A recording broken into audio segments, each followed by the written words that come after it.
Hello, good morning. Now we are going to finish our college topic. The remaining topic is called poetic genius. Once you go to the syllabus, you will find different minor topics. The last topic they concern poetic genius. Or better, we would refer how how Coleridge thought about the genius, the matter related to writing or composing a poem. You know, different people have opined related to the definition of genius. The best definition from my childhood, I do remember Thomas Alva Edison says genius is 99% perspiration, only 1% inspiration from God or somewhere else or from parents. What is a genius? The originality. The genius is 99% perspiration. What is meant by perspiration? Sweat. What is meant by sweat? Sweating means hard work. Once you do 99% hard work, 1% inspiration will become. This 99% and 1% together makes you genius. He says, Thomas Alva Edison to the communication to the press after his 100th invention in his life. In his biography it is written. So better you keep such 99% perspiration, 1% inspiration. Nobody can inspire you in that way, but you do your hard work. In the same way, in the world of poetry, how your originality to be enforced. Coleridge, like Wordsworth thinking the preface of lyrical ballads, what's called literary biographia literaria, where he writes, I write in Coleridge once opined, I write in meter because I am about to use a language different from or different that of a prose. Coleridge opined earlier in one of the classes I mentioned what is the poem, what is the definition of the poem. Unlike Wordsworth, he says the best word is selected in the best order,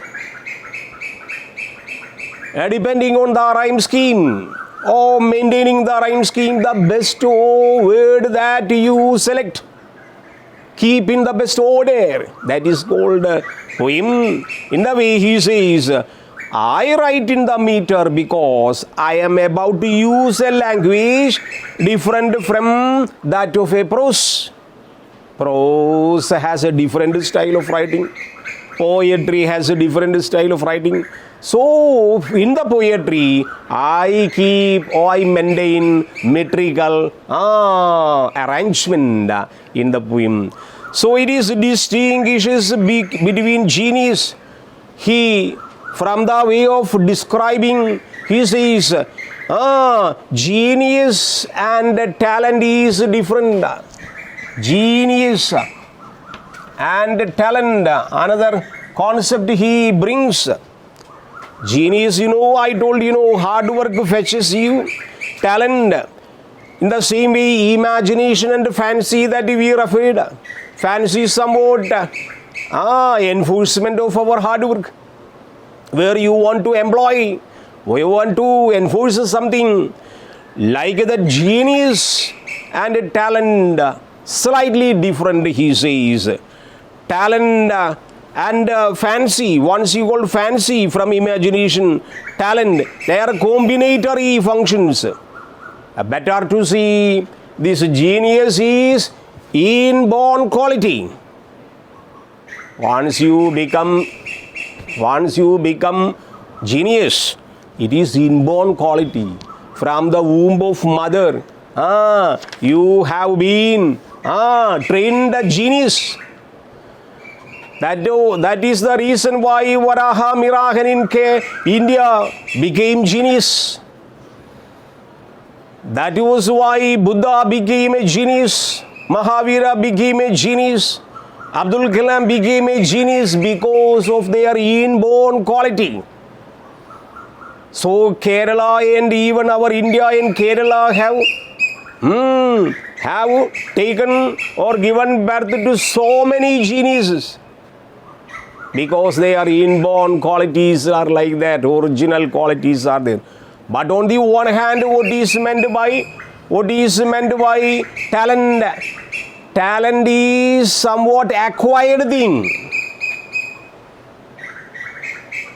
Just like a musician Beethoven, just like your A.R. Rahman, he might have been genius.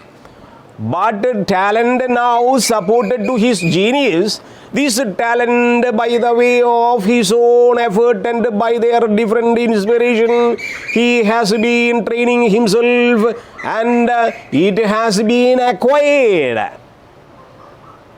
Then talent is different from genius. So once you are found your skill, there are so many skilled people. Not like our Kerala, everywhere ITI people coming out of the courses, different diploma and degree courses in plumbing, electrical, what is called electronics.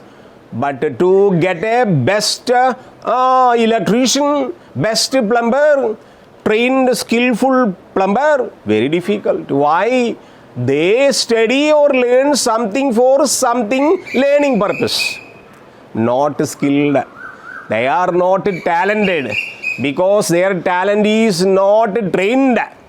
So we have so many engineering colleges, so many technical institutes, so many training institutes, but every year we get pass out so many thousands and thousands job people, but real skill we cannot find. In this way, writing a poem, anybody can do. But in the way, talented way, but in the way, skilled way, training you should get.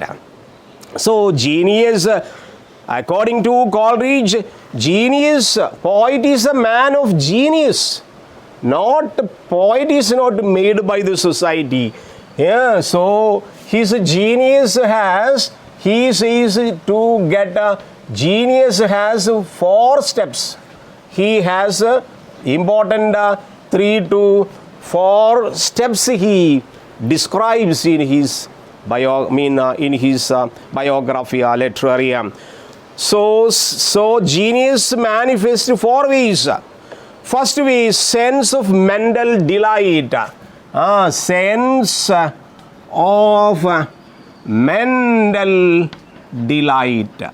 Look here, what does it mean?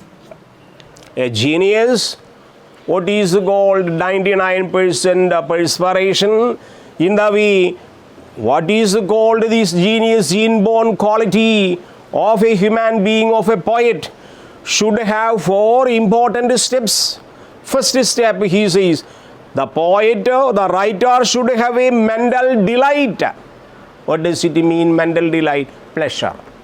If the writer does not get mental pleasure, he cannot provide mental pleasure to the readers.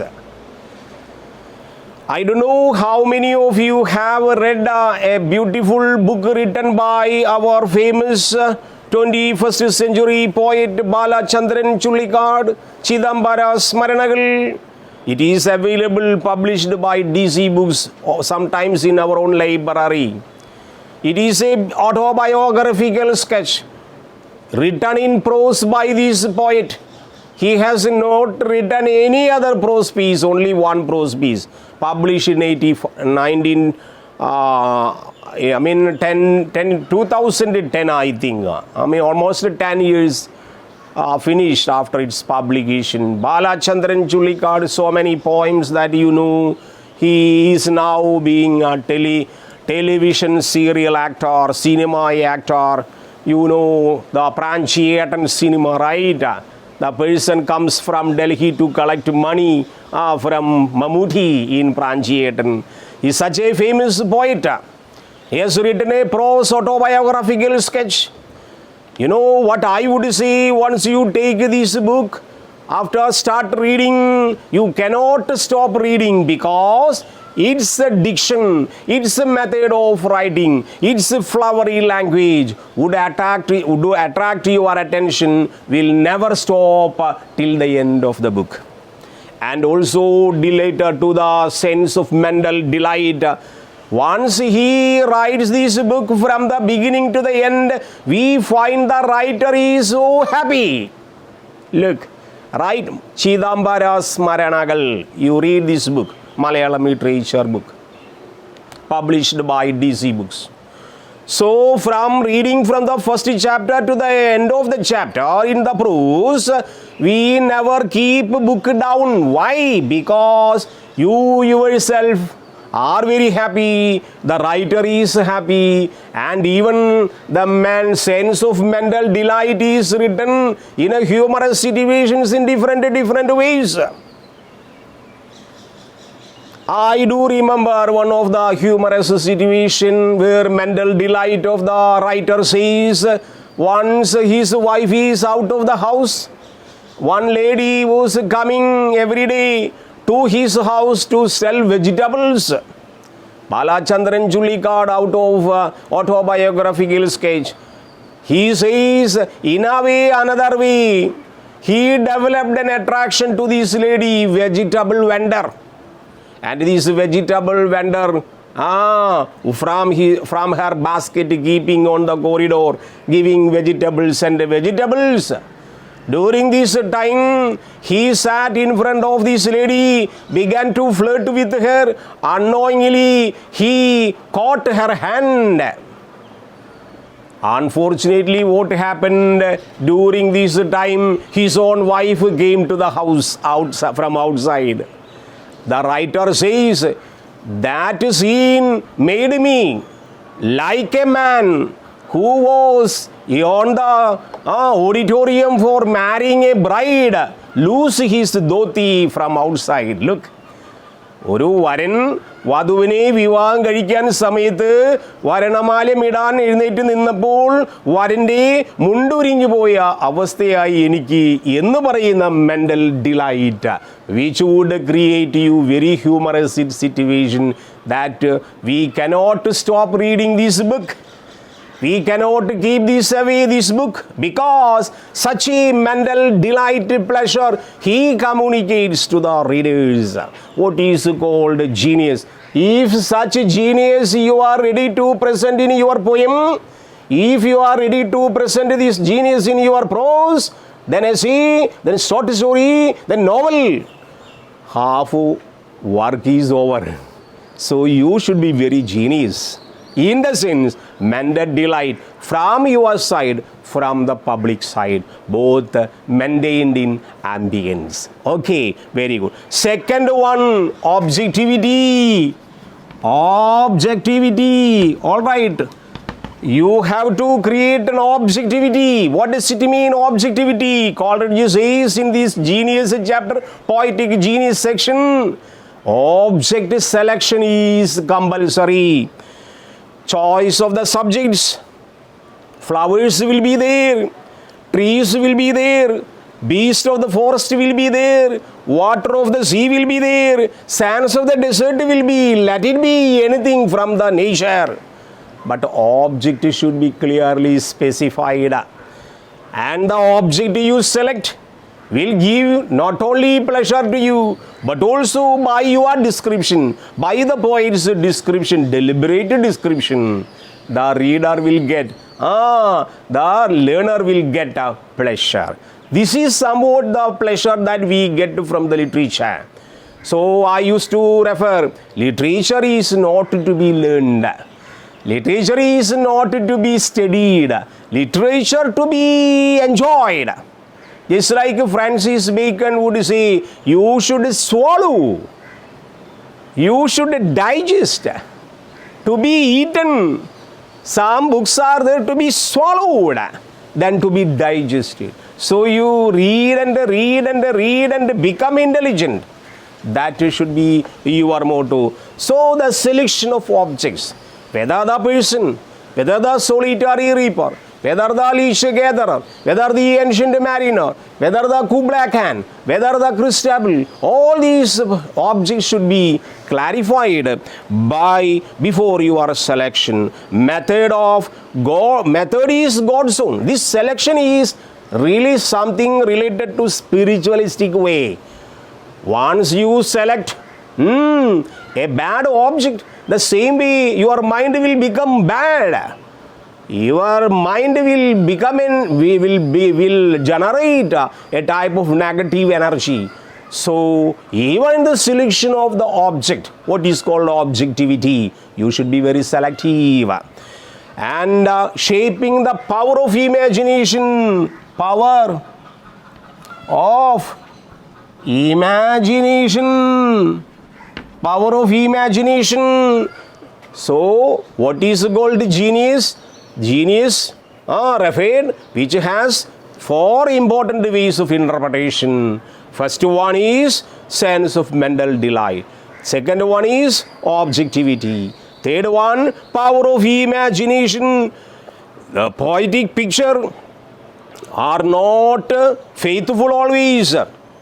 All the pictures that we select may not be faithful to the readers. They become poetic only as far as they are modified. So once an idea is taken, once an object is selected, should be modified, should be clarified and modified by the inborn quality, inborn sensibility of the poet to interpret things. That is why in what is called what you have studied in Greek philosophy, Aristotelian philosophy, in the drama what is called TPA, unity of time, unity of place and unity of action. In general way, we literature students remember unity of TPA. TPA, time, place and action. All these are not to be maintained, but Greek philosophy, Aristotle and all other people told that these unities to be maintained in the proper way. But Coleridge says no meaning in that, because literature is literature. Literature is written for pleasure and to get unity. Some people asked, what is the purpose of cinema nowadays going? Cinema altogether is 2.5 hours. But cinema would tell a story of 100 years. Even in Malayalam movie, Tamil movie, all right, once the first scene, parents will be killed by the villain and the child will be taken by somebody. Our child will run away. Within 1 hour, child will grow up like a human being and will attack the villain. Villain has no changeover, makeover. Look, what is the meaning? This is our utter foolishness. Even in within 2.5 hours, the same man who became now almost 25 years old will go behind a lady, will get married. When this marriage scene, there will be a song. Song is only for 3 minutes. But out of this 3 minutes song, they will get 2 children. Is it possible? People ask. So literature, or what is it? No meaning at all. That is why the area called art is for art's sake. So Aristotle and other people told unities of action and time and place should be maintained in proper way. Coleridge in his biography, literary essays, no meaning to maintain this TPA. What is TPA? Time, place and action. They are to be used for the pleasure of the reader. And fourth one is depth and energy of thought. Depth and energy, all right, of thought. Your thought, once you start writing about something, it should be in a very deep subject. Never write only just like what you call en വീട്ടിലൊരു പശുവുണ്ട്, പശുവിന് 4 കാലുണ്ട്, പശുവിന് ഒരു മൂക്കുണ്ട്, മൂക്കിൽ 2 തുളയുണ്ട്. simple poem, but the thought should be, S.T. Coleridge says, your thought should be very highlighted one. The thought should be the depth of the imagination, depth of the object should be very highlighted. Then only you can be called as a acclaimed writer. No man was ever yet a great poet without being at the same time a profound philosopher. So he says, if you want to be a philosopher in poetry, all right, Coleridge say, you should be great a poet. A movement of inspiration should be kept. Inspiration is modified or directed. Poetry is the union. He says, once I told, according to Coleridge, poem is the best word in best order selected. Again he says, poetry is the union of deep feeling with profound thought. You can copy down this definition. All right, in his poetic genius, Hudson says, and even this book, Cleon Brook says, according to Coleridge, poetry is the union of deep feeling with profound thought. With profound thought. It not only pleases, but elevates our thought. It not only gives us pleasure, it elevates, it takes our soul to another world. That is Coleridge. That is why sometime in ancient mariner, we are transported to the supernatural world, where there is no other way. We have to believe the presence of dark black angel, the presence of white angel, the presence of the dead bodies, even the poisonous snakes which the mariner takes from the sea, from where no water at all, a desert scene. Lot of such fantasy world where you will be forced to believe things in no other way. This process, what he calls is willing suspension of disbelief. This theory, though they don't ask you, but you keep in mind, what makes Coleridge different from Wordsworth?